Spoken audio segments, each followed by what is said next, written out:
And so what I mean by that is you need work done and you need it done quickly and you need to ramp up quickly. And there are very few places on the planet that can do that. They can do it in China, but China is more from a manufacturing standpoint, not as much from an engineering standpoint. That's why companies manufacture in China, because you can get immediate bandwidth. 1,000 people in a factory you can get in overnight practically. You can't do that in North America. The same thing with engineering in India. You can get a very large number of people who are generally qualified. They may not have specific domain expertise, but they're qualified and can come up to speed very quickly. That is the main benefit of outsourcing.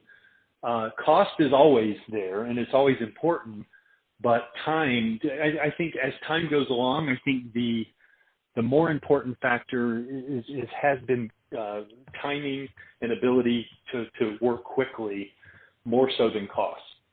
I think companies that are new at outsourcing will focus overly on cost, and they'll get hung up on dollars per hour, and so is 12 and you're 15, and we want to negotiate. But the truth is, the problem that really needs to be solved is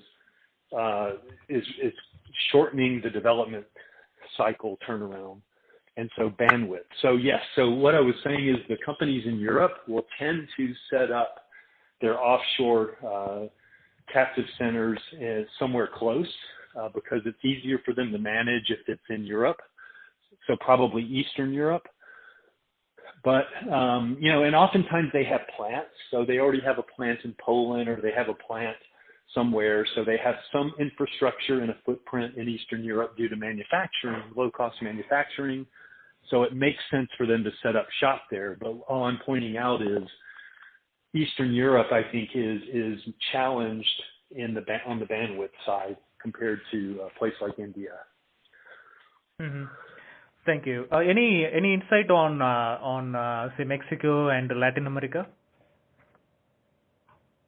Well, Mexico remains a very important destination for manufacturing. And I think there are good reasons for that. The infrastructure is there. Certain cities in Mexico, if you go to Monterrey, Mexico, you drive around and you think you could be in San Diego or somewhere else because you see large company names on buildings everywhere. And so it's a little bit not quite like electronic cities in India, but getting to that point in Monterrey. But I think it's almost entirely is manufacturing. It's much less on the engineering side. I mean, I just have not seen anyone. I've worked with engineering teams in Brazil, but they were part of the company that I was working with, and they were not low cost per se. They were in large cities, Sao Paulo and places like that, expensive cities. So I have not really seen Mexico. I mean, I've heard about some companies doing, embedded software in Mexico, but I've not heard many success stories. I think it's too immature, and I think their competency is more on the manufacturing side.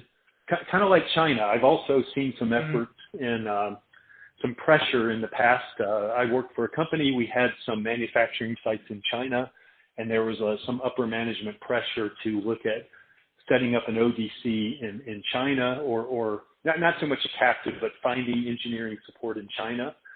And that is difficult because I just don't think the infrastructure is there for that.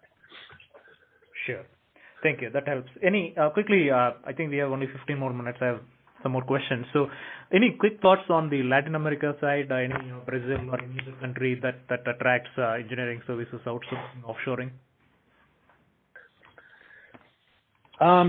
Yeah, I mean, I think they I don't know if you find that business is thinner in South America than North America. My guess is that there's less.